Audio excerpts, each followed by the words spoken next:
maka kita dari sektor SDM akan membelanjakan kurang lebih sekitar 15 miliar US dollar. Dari 15 miliar US dollar ini terdiri dari membeli BBM jadi, kemudian LPG dan crude untuk menindaklanjuti tentang poin-poin kesepakatan yang telah ditandatangani oleh Bapak Presiden Prabowo dan Bapak Presiden Amerika Pak Trump terkait dengan perjanjian dagang kita. Izinkan saya untuk menyampaikan beberapa hal penting terkait dengan isi dan substansi dan langkah-langkah strategis. Secara kebetulan kemarin sudah dijelaskan oleh Menko dan sekarang kami akan menjelaskan secara teknis pada tataran implementasi. Bapak Ibu semua, kita tahu bersama bahwa dalam perjanjian tersebut telah dimuat secara jelas bahwa untuk memberikan keseimbangan neraca perdagangan kita, maka kita dari sektor SDM akan membelanjakan kurang lebih sekitar 15 miliar US dollar. Dari 15 miliar US dollar ini terdiri dari membeli BBM jadi, kemudian LPG dan crude. Sudah barang tentu ini adalah merupakan langkah sejarah baru kita membeli dalam jumlah yang besar. Dan nanti akan dijelaskan oleh Dirut Pertamina tentang teknis implementasinya. Bapak Ibu semua, 15 miliar US dollar yang kita alokasikan untuk membeli BBM di Amerika Serikat bukan berarti kita menambah volume impor. Namun kita menggeser sebagian volume impor kita dari beberapa negara. Di antaranya negara dari Asia Tenggara, Middle East, maupun di beberapa negara di Afrika. Secara keseluruhan, neraca komoditas daripada pembelian BBM kita dari luar negeri itu sama. Cuma kemudian kita geser. Dalam prakteknya nanti, pembelian ini sudah tentu akan memperhatikan mekanisme-mekanisme keekonomian yang saling menguntungkan. Baik menguntungkan kepada pihak Amerika Serikat dan badan usahanya, maupun dari pihak Indonesia. Kita tahu bahwa impor kita cukup besar di LPG, kurang lebih sekitar 7 juta ton per tahun. Dan salah satu yang selama ini sudah kita lakukan juga adalah sebagian kita ambil dari Amerika. Tapi volumenya kita akan naikkan. Ini dalam konteks BBM, dan dalam catatan kami, begitu kami mendapat arahan dari Bapak Presiden Prabowo, begitu 90 hari ke depan sudah selesai, maka langsung kita mulai tahapan eksekusi. Jadi ini langsung bisa berjalan supaya tidak ada suatu persepsi yang berbeda dari teman-teman yang ada di sana. Yang kedua, kami juga menjelaskan tentang mineral kritikal. Bahwa Indonesia menganut asas politik bebas aktif dalam konteks pergaulan diplomasi luar negeri. Tapi juga Indonesia menganut asas ekonomi bebas aktif. Artinya, kita memberikan ruang yang sama kepada semua negara, termasuk Amerika dan beberapa negara lain yang akan melakukan investasi di Indonesia, khususnya di mineral kritikal. Dan ini sudah terjadi sebelum perjanjian ini pun sudah ada contoh, seperti Freeport. Freeport itu perjanjiannya sudah kita lakukan dan mereka mempunyai konsesi secara baik, mengikuti aturan, kemudian juga membangun smelter, kurang lebih sekitar hampir 4 miliar US dollar, dan itu adalah salah satu smelter terbesar di dunia untuk pabrik tembaga.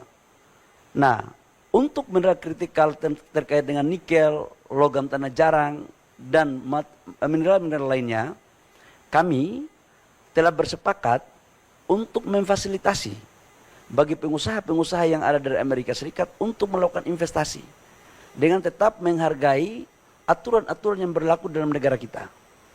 Tapi kita juga akan memberikan prioritas untuk mendukung, memfasilitasi dalam rangka eksekusi, termasuk dalamnya ada investasinya. Jadi ini bisa bersama-sama.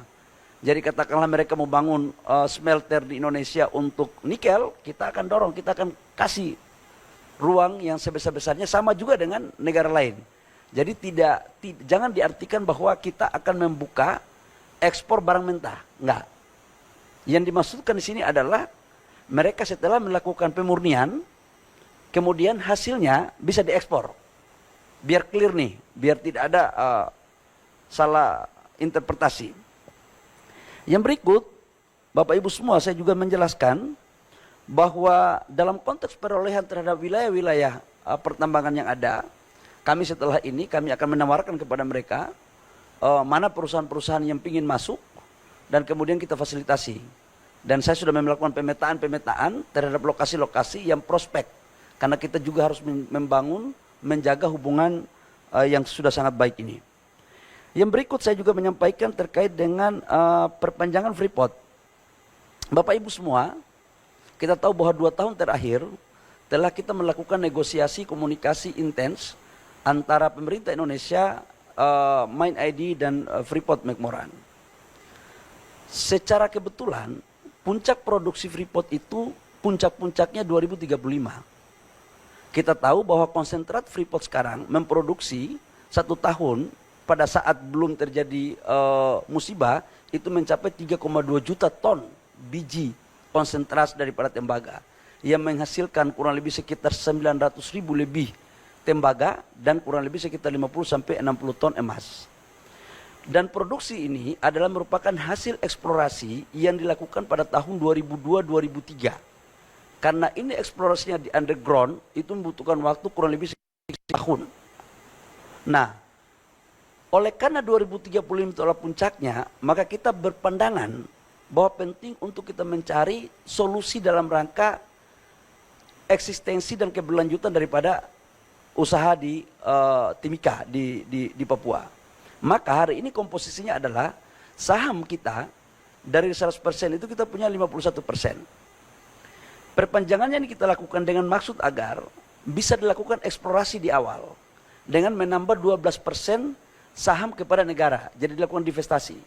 12% ini tanpa ada biaya apapun, khususnya untuk pengambil alihan 12%.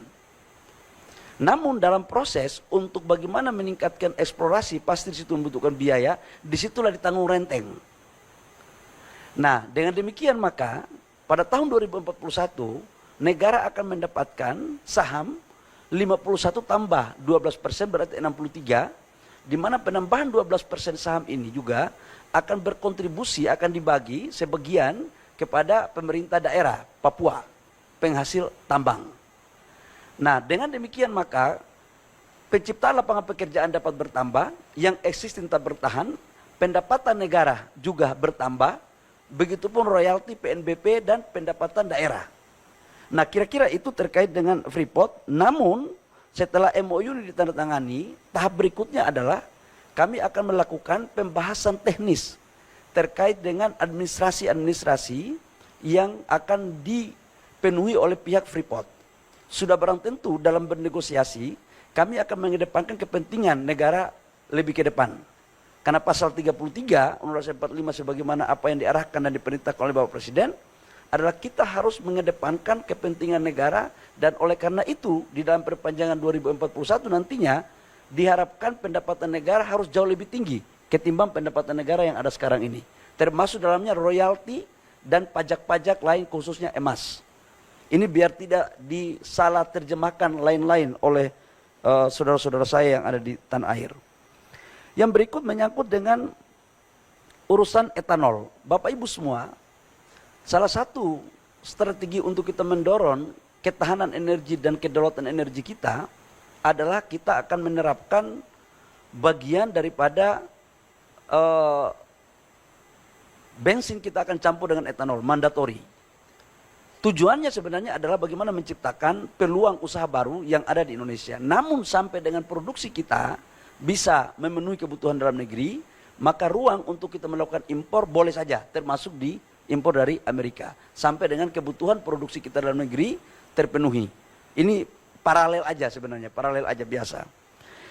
Yang berikut kami juga melaporkan bahwa di sini kita juga melakukan komunikasi terhadap ExxonMobil. ExxonMobil ini salah satu perusahaan minyak Amerika Serikat yang sudah 100 tahun lebih yang beroperasi di Indonesia. Dan mereka adalah salah satu penyumbang lifting terbesar selain Pertamina. Hari ini lifting mereka kurang lebih sekitar 170.000 sampai 185.000 barel. Kita akan memperpanjang sampai dengan 2055 dengan total investasi kurang lebih menambah 10 miliar US dollar. Namun ada beberapa hal yang harus kita clearkan Termasuk dalamnya adalah sharing cost recovery antara pendapatan negara dan pendapatan K3S. Sebentar lagi akan selesai. Ini merupakan bagian yang tak terpisahkan dari komunikasi bilateral kita antara pihak swasta yang ada di sini maupun dengan pemerintah Indonesia, termasuk dalamnya adalah berkomunikasi dengan pemerintah Amerika Serikat. Saya pikir itu beberapa hal yang perlu saya sampaikan terkait dengan persoalan tindak lanjut daripada apa yang disepakati yang sudah ditandatangani oleh Bapak Presiden Prabowo dan Bapak Presiden Trump. Intinya dari sektor SDM adalah begitu selesai 90 hari diimplementasikan, maka langsung kita jalankan. Supaya apa? Ini membangun trust. Membangun trust antara kedua belah pihak, antara Indonesia dan Amerika. Dan ini sejalan dengan apa yang diperintahkan oleh Bapak Presiden Prabowo dalam rangka mewujudkan apa yang telah disepakati untuk kemudian perjanjian ini diharapkan saling menguntungkan kedua belah pihak. Harus win-win. Perjanjian ini tidak boleh menguntungkan salah satu pihak saja, tapi harus semua pihak merasakan keuntungan daripada perjanjian ini. Seizin Bapak Seskap, kami mohon izin kalau Bapak Seskap izinkan, nanti menyangkut dengan urusan detail terhadap perjanjian konkret pembelian beberapa komoditas daripada BBM, mungkin akan disampaikan oleh Pak Dirut Pertamina. Pak Dirut, Pak Seskap sudah mengizinkan, saya persilakan. Baik, Assalamualaikum warahmatullahi wabarakatuh. Salam sejahtera untuk kita sekalian. Shalom, salve Om Swastiastu, Namo Buddhaya, salam kebajikan rahayu. Yang saya hormati Menteri SDM, Bapak Seskap, Bapak Dubes, Bapak Ibu sekalian, selamat pagi waktu Washington DC dan selamat malam waktu Jakarta. Baik Bapak Ibu sekalian, menyambung dari yang sudah disampaikan Bapak Menteri SDM bahwa Pertamina juga menjadi salah satu bagian dari kesepakatan dagang antara Amerika Serikat dan Indonesia, di mana kita telah menyepakati untuk melakukan impor energi sebesar 15 miliar dolar US. Dapat kami sampaikan di sini bahwa skema impor adalah sebagai jembatan kita menuju ketahanan, menuju kepada kemandirian energi. Pak Menteri SDM bersama seluruh jajarannya, kami di Pertamina serta seluruh K3S, SKK Migas, kami juga terus melakukan upaya-upaya agar supaya kita dapat meningkatkan produksi lifting kita yang kita mengetahui bersama kita mengalami natural decline dan tentunya butuh terobosan-terobosan serta inisiatif yang tentunya serta kerja keras yang lebih dari kita semua agar supaya kita dapat meningkatkan produksi dan lifting kita. Untuk memenuhi gap saat ini tentunya kita masih membutuhkan impor. Yang telah kami lakukan pada saat bulan Juli, kami juga telah merintis beberapa penandatanganan MOU dengan beberapa calon mitra dari Amerika Serikat, antara lain ada ExxonMobil, Chevron, KDT Global Resources, ada juga dari Hartree, dan kami juga masih membuka kepada calon-calon mitra dari Amerika Serikat. Dan pada beberapa hari yang lalu, Pertamina juga menandatangani MOU dengan Halliburton yang diwakili oleh CEO Halliburton Indonesia, Bapak Ankus, beserta saya dari Pertamina, antara lain untuk oil field recovery. Jadi kerjasama, tentunya kerjasama ini tidak hanya fokus pada peningkatan produksi, tapi lebih dari itu, dari transfer teknologi, dari peningkatan kapasitas sumber daya manusia, dan tentunya dengan best global practices dalam industri oil, minyak dan gas yang bisa mendorong agar kita semakin meningkatkan produksi.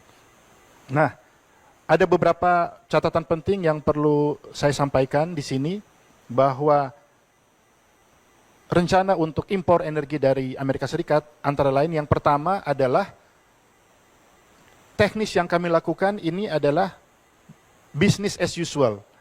Jadi sudah seperti yang kami jalankan selama ini. Yang kami jalankan selama ini tentunya proses ini akan melalui mekanisme tender dan bidding. Jadi tidak ada penunjukan langsung, tetapi seperti biasa mekanisme tender dan bidding yang tentunya terbuka.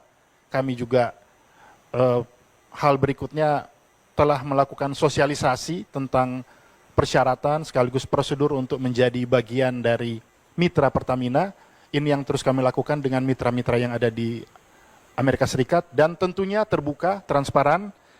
Dan berikutnya yang seperti sudah disampaikan Bapak Menteri SDM, bahwa untuk menjamin ketahanan energi, kita juga perlu untuk diversifikasi sumber dari crude ataupun dari produk yang kita butuhkan di dalam negeri. Kita juga harus memperbanyak sumber agar supaya kita memastikan memperoleh harga yang paling kompetitif.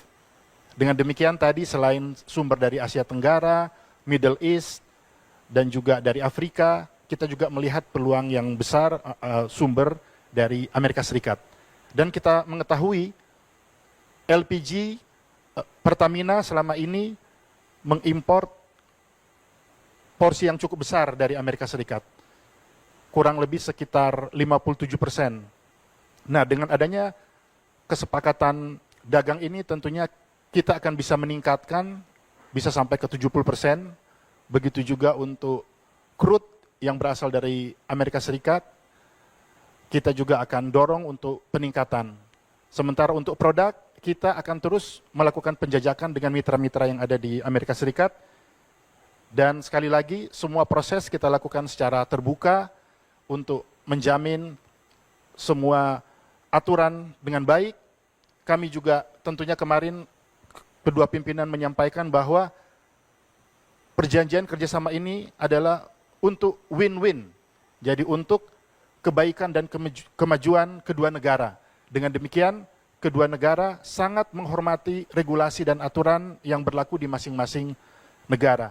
Dengan demikian, setelah kesepakatan ditandatangani, kita menunggu finalisasi dalam 90 hari ke depan, tentunya Pertamina dengan berbagai masukan dari semua pihak yang tentunya peduli agar supaya proses dapat dilakukan sesuai prosedur, compliance sesuai aturan yang benar. Kita juga tentu membutuhkan dukungan nanti yang akan disiapkan oleh pemerintah berupa keputusan, perizinan, dan dukungan-dukungan lainnya. Dan kami pastikan bahwa proses yang sudah berjalan selama ini, yang tentunya Pertamina juga dalam semangat untuk meningkatkan, untuk transformasi tata kelola, agar tata kelola lebih baik. Dengan demikian kita berharap bahwa semua proses sebagai bagian dari kesepakatan dagang ini dapat berlangsung dengan baik, tentunya memberikan manfaat sebesar-besarnya untuk masyarakat Indonesia dan tentunya untuk mitra kita di Amerika Serikat. Terima kasih. Wassalamualaikum warahmatullahi wabarakatuh. Salam sejahtera untuk kita sekalian. Shalom, salve, Om Santi, Santi, Santi Om, Namo Buddhaya. Salam kebajikan, Rahayu.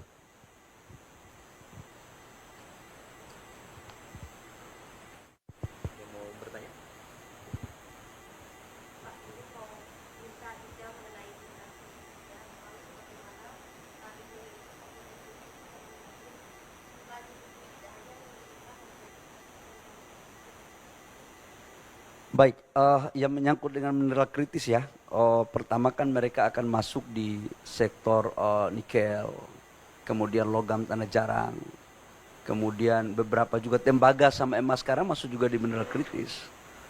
Jadi sekarang kita tawarkan aja mana perusahaan-perusahaannya, kita tawarkan dengan baik, dengan tetap menghargai aturan yang ada dalam negeri. Yang kedua, bisa juga dengan kita melakukan kolaborasi dengan BUMN kita. Jadi bisa join bareng-bareng. Yang sudah ada, mereka juga bisa masuk untuk ikut join bareng-bareng. Yang penting mereka bisa melakukan investasi. Jadi ada dua pola di sini. Yang pertama, mereka bisa masuk secara murni untuk eksplorasi, kemudian bisa melakukan produksi sendiri, atau bisa melakukan masuk dengan JV dengan perusahaan yang sudah existing. Itu satu. Yang kedua, begitu mereka sudah berproduksi, membangun industrinya, maka hak mereka untuk mengekspor ke Amerika. Itu kita berikan ruang. Sama juga dengan negara-negara lain. Jadi equal treatment aja. Nggak ada sesuatu yang baru. Tetapi memang harus saya akui bahwa pemberian kepada mereka ini seperti Freeport saja. Freeport itu kan kita memberikan konsesi, mereka melakukan eksplorasi, mereka membangun smelter, mereka membangun produksi.